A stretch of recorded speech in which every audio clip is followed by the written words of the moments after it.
नमस्कार विद्यार्थी मित्रांनो, मी प्राध्यापक रवींद्र घाटगे, महात्मा फुले अध्यापक विद्यालय सातारा आपले मनपूर्वक स्वागत करतो।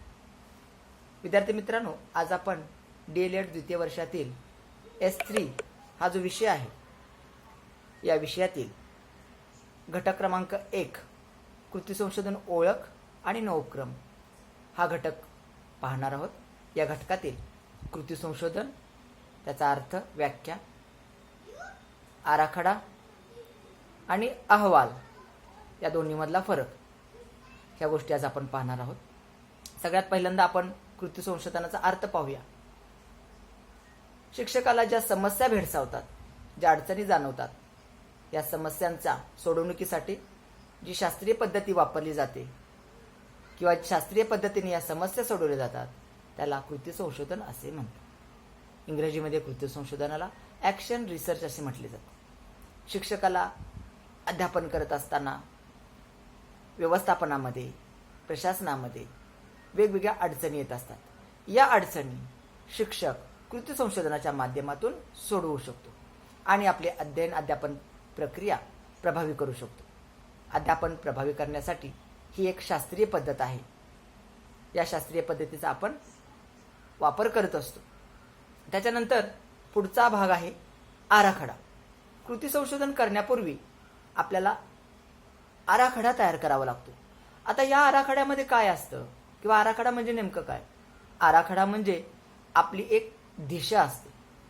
कृती संशोधनाची अंमलबजावणी किंवा कार्यवाही करण्यासाठीची ती एक दिशा असते, तो एक नियोजनाचा भाग असतो, त्याला आपण आराखडा असे म्हणतो। याच्यामध्ये समस्या, त्याचबरोबर समस्येची उद्दिष्टे, त्याचबरोबर जी कार्यवाही करणार आहे आपण किंवा कार्यपद्धती, त्याचबरोबर संबंधित साहित्याचा आढावा, त्याचबरोबर गरज, महत्त्व, व्याप्ती, मर्यादा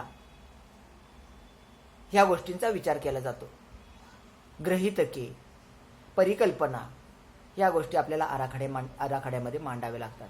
त्याचबरोबर एक कालसूची देखील आपल्याला मांडावी लागते।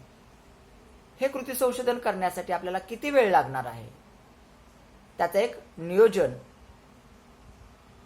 कालसूची त्याला आपण म्हणतो, एक आराखडा नियोजनाचा आपण तिथं द्यावा लागतो, त्याला आपण कालसूची म्हणतो। म्हणजे साधारण समस्या निश्चिती, माहिती संकलन, असं ते चार्ट आपल्याला तयार करावा लागतो, त्याला कालसूची आपण म्हणतो। तर थोडक्यात आराखड्यामध्ये आपण जी कृती संशोधनाची अंमलबजावणी किंवा समस्या सोडवण्यासाठी जी काही कार्यवाही करणार आहे, त्याचा एक नियोजन त्याचं आपल्याकडे आराखड्याच्या माध्यमातून असतं। आता हा झाला आराखडा, तुमच्या सगळ्यांच्या लक्षात आला असेल। त्याच्यानंतर अहवाल लेखन पाहूया आपण। पुढचा भाग आहे अहवाल लेखन। म्हणजे इथं अपेक्षित काय आहे, आराखडा म्हणजे कृती संशोधनाचा आराखडा आणि अहवाल लेखन ह्याच्यामध्ये बेसिक जो फरक आहे तो मी तुम्हाला सांगण्याचा प्रयत्न करतोय, तर तो तुम्ही समजून घेणं गरजेचं आहे। हा झाला आराखड्याचा भाग। याच्यानंतर आपण अहवाल लेखन किंवा अहवाल लेखनाचा भाग पाहूया। अहवाल लेखनामध्ये आपण जी काही कार्यवाही केलेली आहे ती 3 टप्प्यामध्ये लिहायची आहे। आता इथं अहवाल लेखनाचे 3 टप्पे पडतात, हे सगळ्यात पहिल्यांदा तुम्ही जाणून घ्या। पहिला भाग आहे प्राथमिक विभाग, दुसरा आहे प्रमुख विभाग आणि तिसरा आहे अंतिम विभाग। आता या प्रत्येक विभागामध्ये काय काय अपेक्षित आहे किंवा काय काय असतं याविषयी आपण माहिती पाहूया। प्राथमिक विभागामध्ये आपली जी कृती संशोधन समस्या आहे त्याला आपण शीर्षक म्हणतो, तर हे शीर्षक, त्याचबरोबर दाखला, त्याचबरोबर प्रतिज्ञापत्र, त्याचबरोबर ऋणनिर्देश हा सगळा प्राथमिक विभागातला भाग आहे। त्याच्यानंतर प्रमुख विभाग, प्रमुख विभागामध्ये एकूण 5 प्रकरणं आहेत। या 5 प्रकरणामध्ये पहिलं प्रकरण आहे प्रस्तावना, दुसरं आहे संबंधित साहित्याचा आढावा, तिसरं आहे संशोधनाची कार्यपद्धती, चौथं आहे माहितीचे संकलन, विश्लेषण व अर्थनिर्वचन, आणि 5वं प्रकरण आहे निष्कर्ष, सारांश आणि शिफारस। बघा विद्यार्थी मित्रांनो, ह्या 5 प्रकरणांचा आपण अभ्यास केलेला आहे। त्याच्यामध्ये काय काय प्रत्येक टप्प्यामध्ये, प्रत्येक प्रकरणामध्ये काय लिहायचं आहे याविषयी आपल्याला माहिती आहे। तर ही 5 प्रकरणं प्रमुख विभागामध्ये येतात.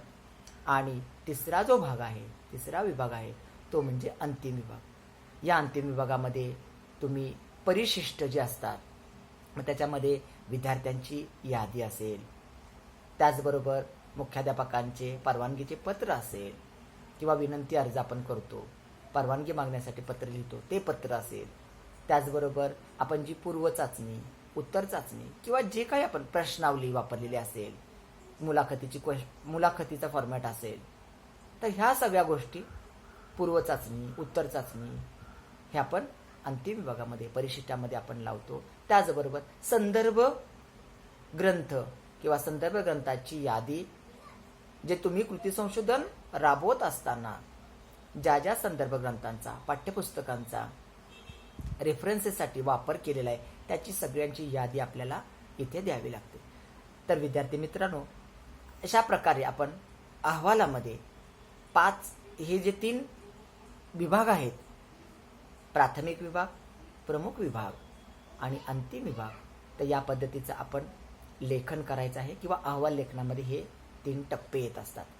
विद्यार्थी मित्रांनो, कृती संशोधनाचा अर्थ, आराखडा आणि अहवाल लेखन हे नक्कीच तुम्हाला समजलं असेल. आराखडा आणि अहवाल लेखन यातले फरकाचे मुद्दे किंवा यातला फरक नक्कीच तुम्हाला समजला असेल.